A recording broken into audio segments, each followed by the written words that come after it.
Salute squatters. Chop is going.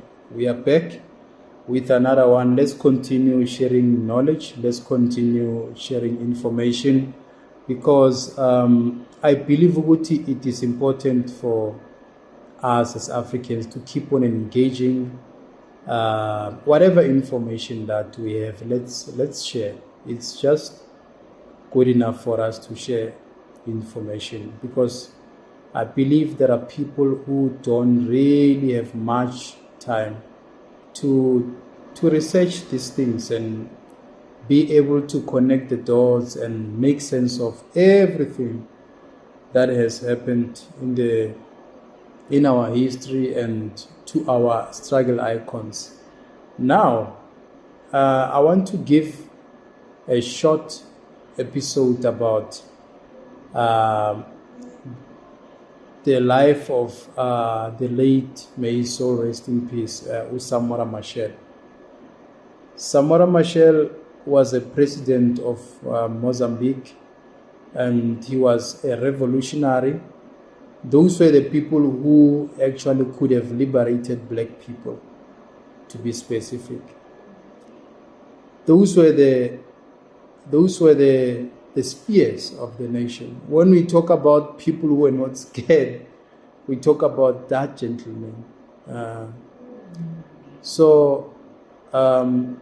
As we know, he was married. By the time of his passing, he was married to Samora Machel also. And then what happened is that he actually died in a plane crash. In 1986. Now I want to narrate something here. Maybe you can be able to catch up there and there. I don't know. That's my view anyway. He was in Lusaka, in Zambia. And then the plane that he was boarding had, I don't know if it's 40-something people there, but a lot of people died anyway in that crash. And then the plane was from Zambia and it was heading to Mozambique, Maputo, the capital city of Mozambique. So it was heading there. And then it happened that, when the plane was on its way from Lusaka to Maputo, the plane traveled through South Africa, where it crashed in Mbuzini, in Komati-Poort, in Mpumalanga. And then so, if you follow this story, there was some sort of a camp nyana there. The soldiers were camping there for some days. And there's this old granny who, by the way, might maybe be still alive now. I don't know. But then, 4 or 5 years back, she could narrate Uguti. There were soldiers who were camping there. And then one of the witnesses who happened to survive the crash, by the way, has also mentioned Uguti.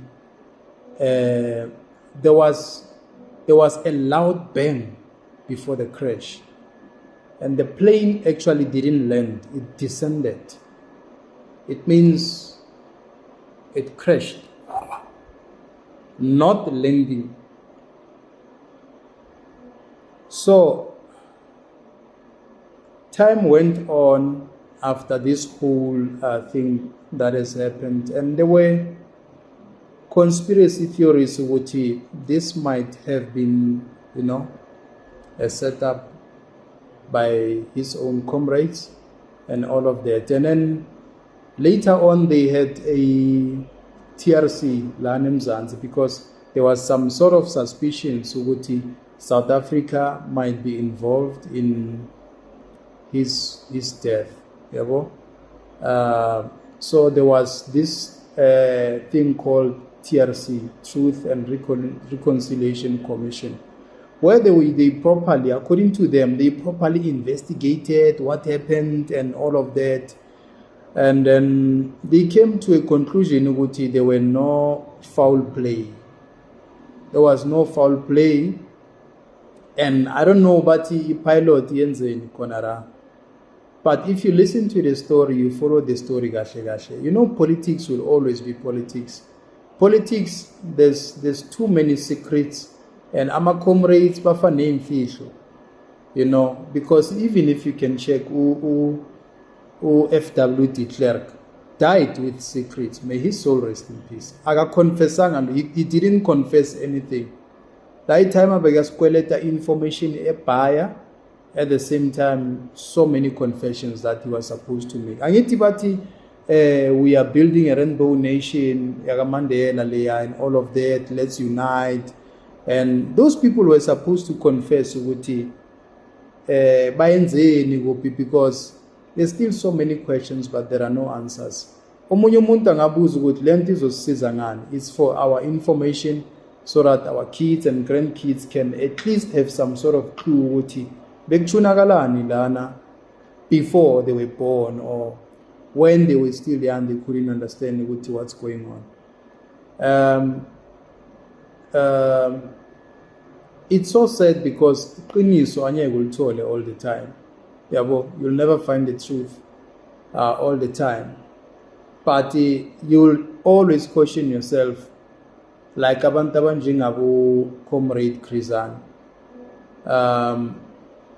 Yanus Walus has never confessed to Wuti Watunya Oban. Those are the questions that we still have as South Africans.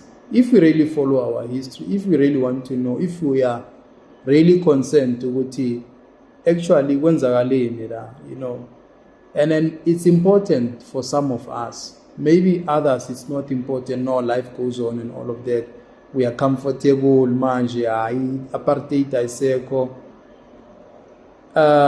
I mentioned the other day, the apartheid government didn't want apartheid to come to an end, but they were forced, they were pressured to actually bring it to an end because we were facing war in South Africa. We were eventually going to be going to war if they didn't surrender the power. And what they did, they gave us a political power, but they didn't give us an economic power. That is why you see our politicians until today still struggling. They don't know how to fix black people's lives, especially when you look at poverty, you look at, you know, because it's not like they can't really fix.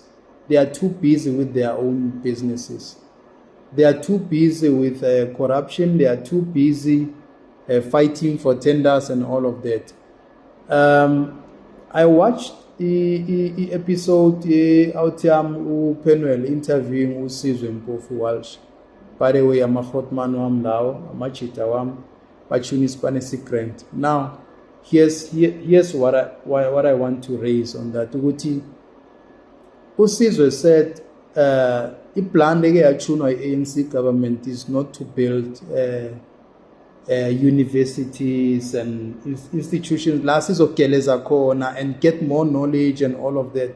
Because without knowledge, we are going nowhere. But when you say liberty, if you don't know where you're coming from, you don't know where you're going. So, they are just touching the pace, but they're not actually telling us exactly what has happened. Because how come Muguti plane Esuga in Zambia, Lusaka, here in Maputo, end up crashing in South Africa? And where it crashed, it was a camp. There were soldiers there. And if you check who was the Minister of Foreign Affairs, it was Pig Porter, you know. So if you can check and look at our history,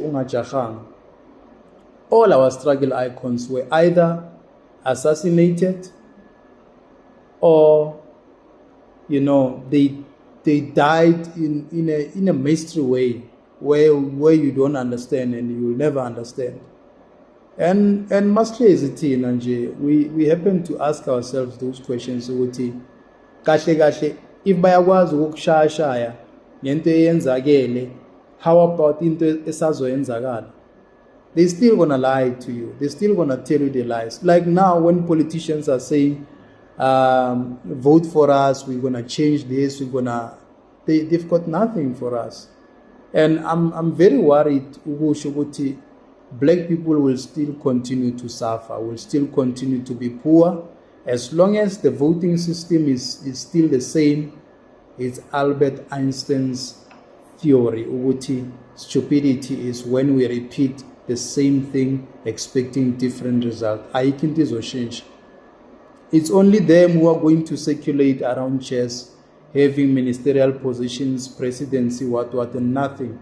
They've got nothing. I don't know how this issue can be fixed, because as much as we complain, we also need to be constructive to say how we can fix this problem. This problem we can fix because if I have mentioned before, politicians are heavily indebted. They can't fix anything. Even EFF, when they get there, they have to start by paying Adrian Mazzotti first. They owe him a lot of money. He helped them to start EFF and to be where they are. They must thank that man. So they must start paying him. Ramaphosa, when he came in, he started paying the investors because he was an instant millionaire. They made him a millionaire. Now it's time for them to get payback by contracts, government contracts, everything, tenders, change this, change that, and all of that. Together with Motsepe, they are planning actually to maybe it's finalized, the contract is finalized of IPP and whatsoever, trying to give us some electricity from, I don't know, who cares who's the owner or Ramaphosa no Motsepe, you're gonna buy electricity from them. They will make us very poor. It's a fact. They will make us very poor. Those are capitalists. Those are two capitalists. Bathanda imali more than abantu babo, more than their own black people. They love money. They are so in love with money.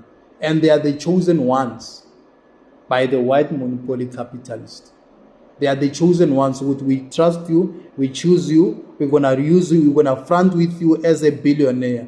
That is why Julius Malema the other day said, I'm not sure whether Patrice Motsepe is a billionaire. He was right. I criticize where I'm supposed to criticize, and I compliment where I'm supposed to compliment. Julius Malema was right, by the way, by saying he is not sure whether Patrice Motsepe is a billionaire. Even no Ramaphosa is not really a billionaire. Bambolekile le mali. He missed one step, they're going to make him poor. They can send him back to the streets. They can attach everything he has. Because they can take back. The other day here I was saying what he has got so many townhouses. 30 townhouses around Gauteng. And 2 flats in Cape Town. And now, as much as we hate Jacob Zuma, as much as we accuse Jacob Zuma of corruption, what about Ramaphosa? We need to be consistent. If we become consistent, if somebody comes and convinces me with it, no, but yes, also Ramaphosa, we found dollars and pounds at his house, hidden under a mattress. Nobody said anything. Why not tell the case until it's over? But nobody said anything. Thabo Mbeki, you want to tell me, Wuti, throughout all his presidency, there was no corruption under Thabo Mbeki. So why no one is saying anything about Thabo Mbeki? But when you speak about Zuma, we are too loud. We make it. You know, I have this perception, Wuti, Floyd sometimes might be right. You know, when he says he was misled. Angali, mhlampe umsholozi naye unamaphutha wakhe.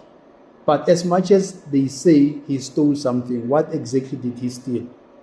And why can't they produce a proof that no, he was corrupt, he stole 1, 2, 3? Who is going to say Thabo Mbeki was never corrupt? He didn't steal anything, he didn't take anything. Look at his house, and look at Ramaphosa's house, and their assets, their business interests. And look at Jacob Zuma, Bayafana Bonke Lababantu. They've got assets, but they are set for life. What about us average people who are sitting and making a lot of hullabaloo, but at the end of the day, we are voting kettles. We are just voting kettles. During the elections, they come and they massage you, then you can vote tomorrow. Then when you voted, you remember about Tokyo's one? They were sleeping in shacks. Yes. For what? For a vote. They can do anything. They are capable of doing anything just for a vote. But as soon as they are done, you'll never see them. That is why I'm saying, umuntu njengo Samora Machel, may his soul rest in peace. Those are the people who could have really liberated us in this country. Because when it hits in Mozambique, it hits in Zimbabwe, we used to have Robert Mugabe. He was a revolutionary, turned into an autocratic leader because the people were not willing. Why did Muammar Gaddafi get killed? Who killed Muammar Gaddafi? Why was he killed? Aban Baki, his own people, killed him because he was there was a smear campaign. His character was assassinated. He was painted as a horrible person.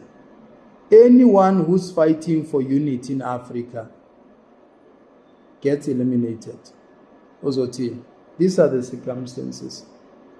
Even our artists, Abuzola, they tried to help. They tried to sing.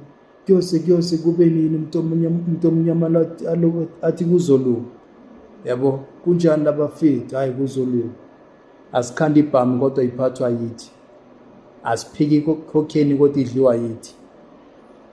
Ngicela umfundisi onesibindi angichazele ngoba ngazi incwadi imnyama njengathi bhale ngamagama amnyama njengathi kodwa uMesaya akafani nathi izingilozi azifani nathi. So those were the woke songs that were supposed to conscientize us ukuthi, but wait, abomandoza ba may his soul rest in peace bashilo ukuthi ngicela ukubhodla African leadership mase sichacha vele sibeka straight exactly the way it is. It becomes a problem and some people start to feel uncomfortable with the truth. I'm not gonna go deep angeke ngikhiphe ikandali zenu anyway ngizoshala phezulu la because ngiyazi ukuthi nizojumpa ama-fence manje nibaleke. No, I'm not there ngikho. I know a lot but I'm sitting la ukuthi asilungiseni ma-chance. Let's fix this country. Where do we start? Until when black people must continue to be poor, to be marginalized, to stay in shacks, to be packed like sardines, to run through the storage, Champama storage, Esquara camp, to have Izinyoga electricity, to be unemployed. By the way, I mentioned this, Uguti, there's no business that you can open that will grow under Ramaphosa era. There's no business. That man is a shareholder everywhere. Uvale yonke minyango namadabula apa ama-back door, uvalile. Where will you run a business? Who is your batin, your target? Target ebani. Ngoba abungamla ngeke bayithenge iproduct yakho. They'll never buy your product. They are smart. They buy their own product. Abutaki bagina bakusupport. When you start a business, black people don't support you. Abu Makelo and they rather go next door bathi ungayithengi yakhe. Sifuna ukumbona uzophelela. Umona usiphethe. Slokile. Where are we gonna go? Tina Butaki. Where are we gonna go? Who? Kunzim. Then it's so sad because at the end of the day, politicians keep coming to us and say, vote for us. Next time when they say vote for me, ask them, what have you done? I'm telling you, they'll never come back to you. They'll never say anything tangible. Just ask them, what have you done? You want my vote? Ngihle Islam mina kwisquatter camp emkhukhwini magneta ngimange inyawo umbhedo ugcwala amanzi. What have you done for me? Because we still have got RDP houses which were built by the apartheid government. Your government can't even build a university, just a university. We still have rural areas where there's no water, there's no electricity. I can even go further and further. I don't want to be long. But anyway, it's a question. Why our icons left us? How did they leave us? Who sold them? Who sold our icons? Who sold our revolutionary leaders? Abu Krizan. Comrade Krizan. It's one politician that I really, really admire forever. From the bottom of my heart, I respect that man, wherever he is. Thank you, Siyabonga Squatters. Let's keep sharing. Click and subscribe. Click the notification bell. Sazokhuluma, Squatter Kempla. We are talking about real issues, right from the ground. Angifuna ukukhuluma ngento ukuthi JSE kwenzakalani thina siplomile sila eSquatter Camp. Let's talk about our issues. Kungabi nomuntu ozosivimba, kungabi nomuntu ozostopa. Let's talk about these are our issues as cool men.